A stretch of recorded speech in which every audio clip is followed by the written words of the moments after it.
Welcome back to Sledgehammer Horror, guys. I am Ken Sledge, and let's talk horror. Now, today I am joined by the amazing Bill D. Russell. Bill, how you doing today, man? I'm doing pretty awesome. Thank you very much. As you can see, normally, just in case people don't recognize me, I normally shave my head, but I haven't had a project to work on in the last couple of months. So I just kind of let everything grow out. Right.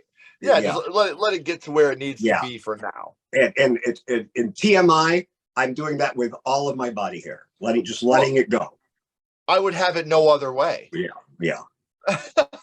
Now for those this is the advantage of being bald is you can change characters in a snap with wigs. I'm going to teach a master class acting with wigs.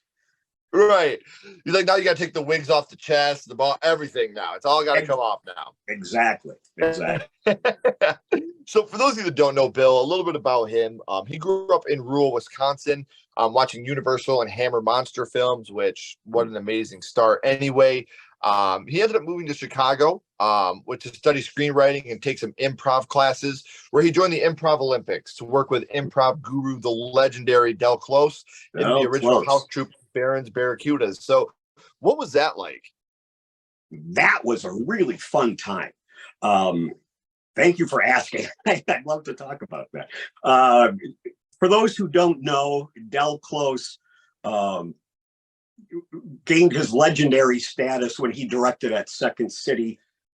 In the 70s, early 70s, he was directing the Second City cast when it was Bill Murray and John Belushi and Harold Ramis, and he directed Dan Aykroyd. So, a lot of these people all saw him as sort of their, he was very eccentric. He was totally crazy, but, genius crazy. And he just had a way of looking at things. And actually just a sense of like humanistic spirituality that he brought to improv. But he was a self-proclaimed witch. He summoned demons from time to time. Okay. He appeared in the remake of The Blob playing a priest. And just for his own delight, he wore his pentagram underneath the priest clothes. So when you see him in the movie, you don't know it, but he's got his pentagram on underneath. That's so funny. And that's such an ironic thing to do. Yeah, Del was a member of the Chicago Psychotronic Film Society with a fellow named Michael Flores. So he was very involved with, what at the time, this was the mid 80s. So the slasher films were just kind of coming out and getting popular. So the psychotronic was basically, anything that was campy, exploitation, low budget, all of that. So a lot of it was low budget horror, but, also things like Isla, She-Wolf of the SS, stuff like that. The good stuff. Yeah. Yes. So Del was just a trip, man. He just was. Right. I mean, like I said, you were able to work with Del, and then you go on from there to work in commercials like, for Blockbuster Video, Pizza Hut. You were in TV shows like Unsolved Mysteries, America's Most Wanted, Lady Blue. You were doing all these things. And then recently you've actually changed your focus to doing feature films, films such as It Came From Somewhere, Evil Lurks, and Puppet Master Dr. Death, which is awesome. And you do have a couple upcoming films as well. Youre Out, Soul Sucker, and Black Ice. But I want to talk about some of the things you've done now. Sure. Evil Lurks, It Came From Somewhere, and Puppet Master Dr. Death. What can you tell us spoiler-free about some of these films if people haven't seen those yet? It Came From Somewhere is a parody / homage to those flying saucer, low-budget B movies from primarily the 50s, specifically Plan 9 from Outer Space. And actually, my part in that is simply at the very beginning. In Plan 9, there was a gentleman, this famous psychic at the time, who called himself the Amazing Criswell, and he introduces the movie with this long, rambling, incoherent speech about the future and the past. So Steve Herman, who wrote the film, wrote a wonderful speech for me to make that makes no sense whatsoever. But it's gotten very good very positive reviews. It's on Amazon Prime right now, and I think it just added Tubi. Okay. So there's that. Evil Lurks is demonic possession and evil. Evil lurks everywhere. Don't Which expect is more true now than ever. I don't know if you watched it, but don't expect a coherent story. But it's still entertaining. It's Right. entertaining. And Puppet Master Dr. Death was, just a wonderful experience. I originally auditioned for one part on a self-tape. I got a email from the casting director saying, the director, Dave Parker, and I would like to invite you to a callback on Zoom, but they had me read for a different part, which was fine. Sure. And then when Jessica finally got a hold of me and said, we're going to offer you this part, it was still a different part than the ones and she said, well, this one doesn't have any lines, but you get killed in the opening scene of the movie. And I said, I will take that. Right. Well, I mean, it shows that you did something right when they're obviously keeping, well, we're going to try it for this. We're going to try it for this. You know what? We got to get you in the film anyway. So we're going to put you in no matter what we can do. I really felt like when we did the Zoom callback and just talking to Dave Parker over Zoom, I really felt like, we kind of connected on what we look for in a movie. Right. And those are all important things. Like I said, it's amazing when you can do this and still get the part in a film. You don't have to write you a part. I always talk about Norman Reedus. He went into audition for Merle in The Walking Dead. They didn't like him for that role, but they wrote the role of Daryl just so they could have that guy in there. There's certain times where you go in for an audition, you may not get the parts you want, but you impress them enough to where you're going to be a part of this project, no matter what we have to do to make you a part of it. And that speaks to your range as an actor as well. I hope so. Thank you. And then, coming soon, we've got Youre Out, Soul Sucker, and Black Ice. What can you tell us a little bit about these films? Youre Out is primarily a baseball-themed film, but it also has a rescue dog subline message, and I play a baseball coach who is, an asshole. The director, Catherine Mraz, gave me the direction for this character. You've always been you're an asshole. You've always been an asshole, and you will always be an asshole. And I said, I don't have to act then. That's so. But it's going to be, it's not going to be an R-rated movie, but it's a family film. Even though I also do some stalking, right? Yeah. I'm a huge baseball fan, so I'm very, very excited. Yeah. Well, this guy had a chance at the majors when he was young, and I was his coach, and he screwed it up. And I've always had it out for him. So now he's grown, and his son is trying out for the majors, and they're on this road trip, and our paths cross again. I get to humiliate and berate him in public. Oh, even better. Which in real life, he would beat the crap out of me, but in the film, I get away with it. Right. Well, like I said, if you're talking horror or baseball, I'm in. Yeah, but it's not at all a horror film in any way. Soul Sucker is. That will be a segment of an anthology called Six Pack of Terror. This segment, at least, was put together by Chivi's Film, Derek Brash, and Nina Trader. It's about a soul sucker. I can't say much more than that. But I have a really nice part in it. Sure. So looking forward to that. Black Ice, they've had some issues with production. They had some trouble with COVID when we were filming last year, so I don't know how far behind it is. But it's a straight drama. I play the director of the Department of Recreation in Detroit in the 70s. They were attempting to refurbish recreation centers in Black neighborhoods so that Black kids could have a hockey rink and could play hockey. And I and most of the city officials oppose this because we want to sell the land for development. And my basic attitude was, oh, come on, Black kids don't play hockey. That kind of clueless old, which I enjoy being able to do that. Like, let me be the asshole, the old white guy asshole. Well, I mean, like that's It gets his acting. comeuppance at the end, That's acting to me. When you can play a role where you make me despise that character, you've done your job. If I'm supposed to hate this character, but you're so likable that I still love the character, that doesn't work. When you can go and you can play a role and I leave the theater going, wow, I hate that person, then I know the actor is that good because they've made me despise the character. They did their job. Yeah, They yeah, made absolutely. it's like me going to McDonald's and asking for no pickle and not getting any pickle. I love you because you did your job the right way. So, man, it's amazing to learn about some of your background. And if you guys want to learn a little more about Bill, I have all his social media links down in the description. So Oh God, make sure that's you're scary. following him so you can stay up to date on when he decides not to shave again. So that way you can see all so you can the hair see. growth in its beauty in its Yeah, entirety. So yeah. make sure you're following him on social media. Those And links are in the actually, description. I tried to make it really easy for people because I'm a social media self-promotion whore.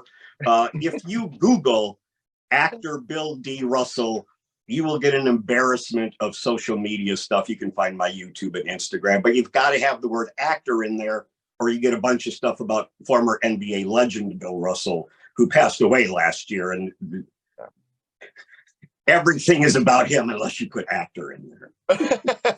Or, like I said, all you gotta do is click the links in the Or click description. the links You'll that you go were so right to nice those. enough to put there. Yeah. Right. Make it even easier for you. So, in order for you to act in films like Puppet Master, Dr. Death, Soul Sucker, It Came From Somewhere, horror had to start for you somewhere, Bill. So, I would like to go back to the past and talk about Sure. what got you started in the horror genre, your first horror movie. And, Bill, the first horror movie that you watched was? If we don't count the shows I saw in late night TV, which I believe the first one I remember seeing was House of Frankenstein, was a Universal, but that I just went to a theater on my own. Of course, my youth was there wasn't video recordings or cable or any of that. If you wanted to see a movie, you either had to watch the late movie or go to the theater. But Don't Look in the Basement was the film. And do you remember about how old you were the first time you had seen Don't Look in the Basement? Well, I went on my own because I could drive. So I think it was like probably the summer before my senior year in high school. So I was 16 or 17. Okay. And this movie is one that I've not yet seen. So I can't speak too much about my experience with the film. But if it is available on YouTube, I will have a link to that in the description as well, because I will be searching for it when we're done here. I actually was just rewatching, I believe it's Tubi that it's on. Okay. Because I thought, gee, I should rewatch it before we talk about it. And I was like, there are some things that I really remember, and other things like, wow, I don't recall that at all. But also just like, oh, this is a lot worse than I thought. Just because it was a real low budget film. Sure. For what it is, it's not bad, but you can kind of tell it's well, you got to know what you're getting into. Yeah. I mean, it's the crazies that have taken over the asylum. Okay. It's that. So. Oh, okay. Well, do you remember which scene from the film it was that affected you the most as a child? Absolutely. There's a scene where somebody is snooping on somebody else's desk. And back in the day when we didn't have computers to file everything away in, there was what we called a spindle, which was usually a block of wood with a piece of metal, pointed metal sticking up out of it. And you wrote notes on a piece of paper and you would put the paper on that spindle and build up notes on the spindle. So somebody is like leaning over the desk and you just see this hand come into the frame and slam their head down. And when they come back up, the spindle is sticking out of their eye. Yeah. And it was just, that was too like, oh, that could really happen. Yeah. It starts out like with where one of the inmates kills the doctor with an axe while they're doing an exercise. But this is like, wow, I really could get a spindle in the eye. Well, and this is one of those things where I love practical effects. So To be able to watch an older movie like this to see how they make these things happen, I think is really incredible. Oh yeah. Now you said that you went and seen this in cinema. Did you go by yourself, or did you go like with like a group of people, or? I believe I went by myself. That's As awesome. I recall. Either I went by myself or with my girlfriend. Right. Well, it's, obviously she wasn't that important. So, Right. I'm totally joking. So we know what scene it was that affected you the most from Don't Look in the Basement, but what would you say your favorite scene from the film would be? From that film? Wow. Yeah.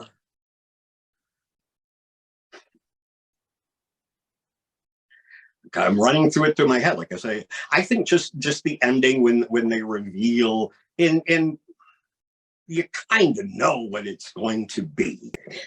You know, oh, this person is not who we thought they were, except if you have a brain, you know pretty much through the whole movie who it is. But the reveal I thought was done in an entertaining way. And again, I'm not going to give it away. I don't want to do a spoiler, Right. but that was Yeah, please. I mean, like, obviously, the movie it's past its spoiler phase, but I'm gonna be watching it tonight, so I'm very excited to see where we go from here, because I have to order the movie in order to get the clips. So I'm very excited to see right. where we go from here. But right now, in Hollywood especially, remakes, requels, sequels, that's kind of all the rage. That's something they've been building on for years and Oh years yeah, and right, years. right.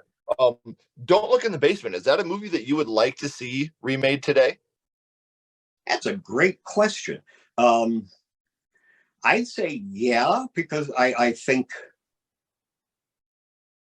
you could take the basic idea, the basic concept, and just execute it a lot better.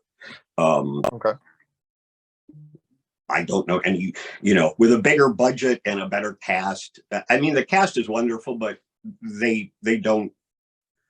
They're real people, I think for Sure. the most part. They don't seem to be professional actors, but that's fine because they're perfect for their roles. Right.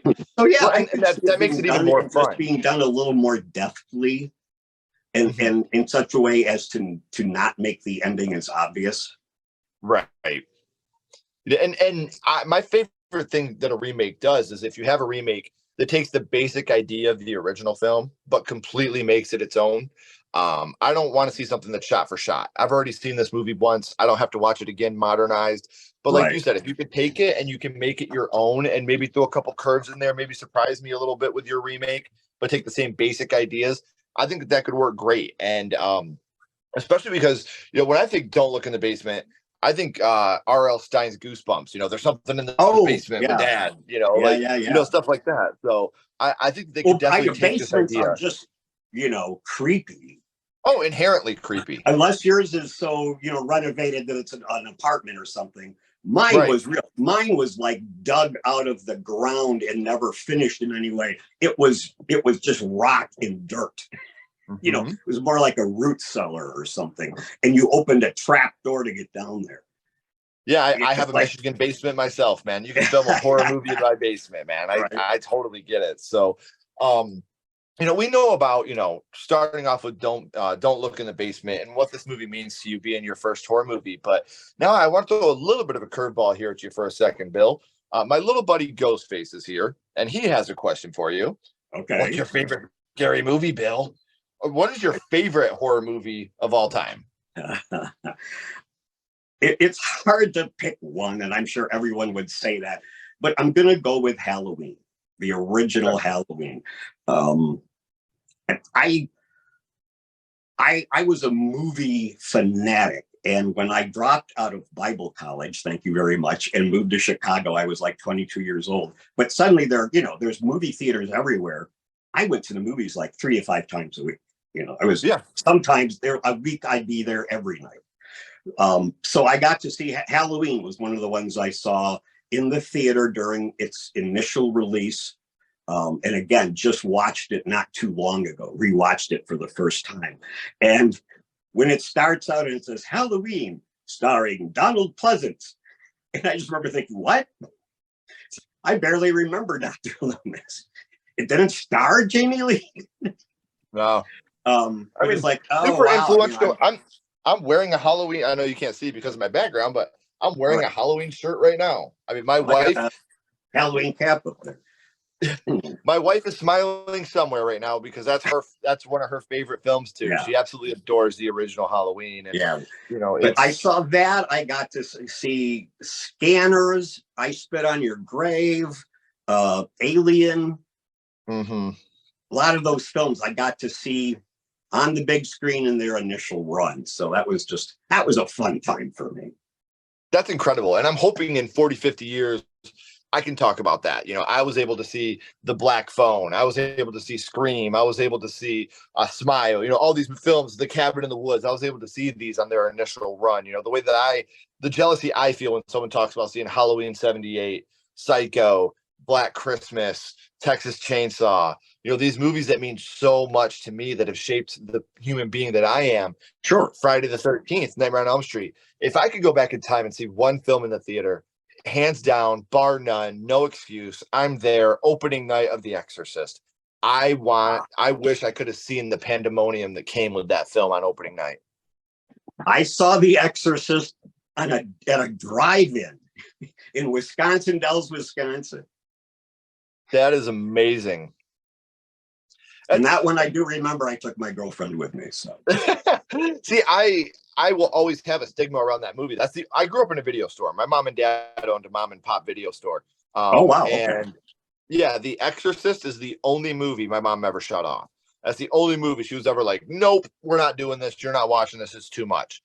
So it always had that. And I think it always will. I'm 37 and I still have that stigma around how scary The Exorcist really is, because my mom, who to me was hip, like I know I sound old when I say that, but I had a younger mom, and so she was cool and I was able to do these cool things with her. And The Exorcist was to the point where my cool mom was scared. She was like, nope, we're not doing this. This is too much.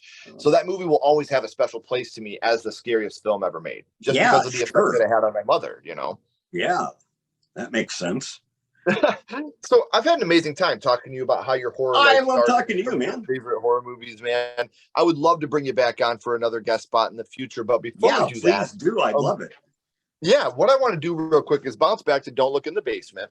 And what we're going to do here, Bill, is we're going to rank this movie on a skull count. Now, we're not ranking Don't Look in the Basement on acting, production, score, direction, nothing like that.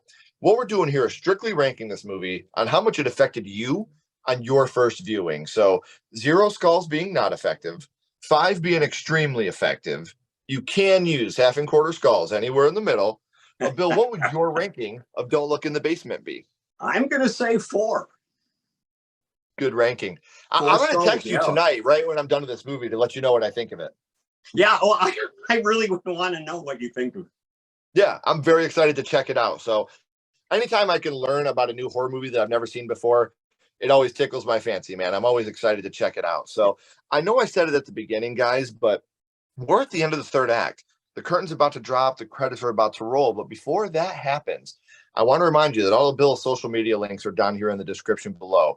He's a very intelligent person. A lot of his posts on Instagram either make me laugh or hit me in the chest. So make sure you're following him on all his social media links so you can be a part of any of the projects that he has coming up in the future. So, Bill, please don't go anywhere. I got a couple more questions for you. I'm right everybody here. else. Yeah. If you haven't already, make sure you like and subscribe to Sledgehammer Horror. Make sure you follow us on social media as well. We'd love to have you along for the ride. And until next time, keep talking horror, stay what you are, and we'll see you guys soon.